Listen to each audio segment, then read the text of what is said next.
sumasabay pa po ang kalikasan natin. Ayan, may lindol pa pong parating, ha? Pero ito'y tatama naman po pababa.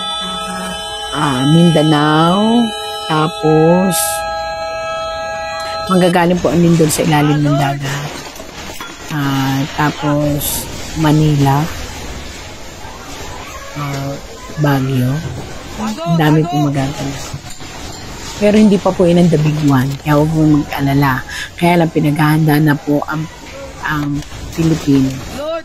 In bagyo. In baha. Kaya sana bago ang lahat, huwag nating kalimutan na maaaring nangyayari ito kasi nakikisimpatya ang universe sa isang tao na nais nilang maibalik. Totoo po yan. Kahit anong tingin ko ganun ho talaga.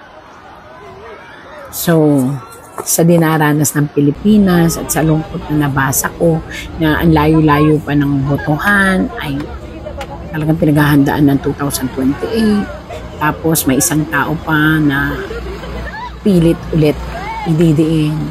Sara Duterte, kailangan niya masagot at malalampasan naman niya. I don't know kung ito yung ombudsman or what. Pero tandaan natin, huwag tayo magpa-apekto sa lahat. Magsikap tayo pagkatapos magdasal. And tandaan po natin, God gives miracle every day.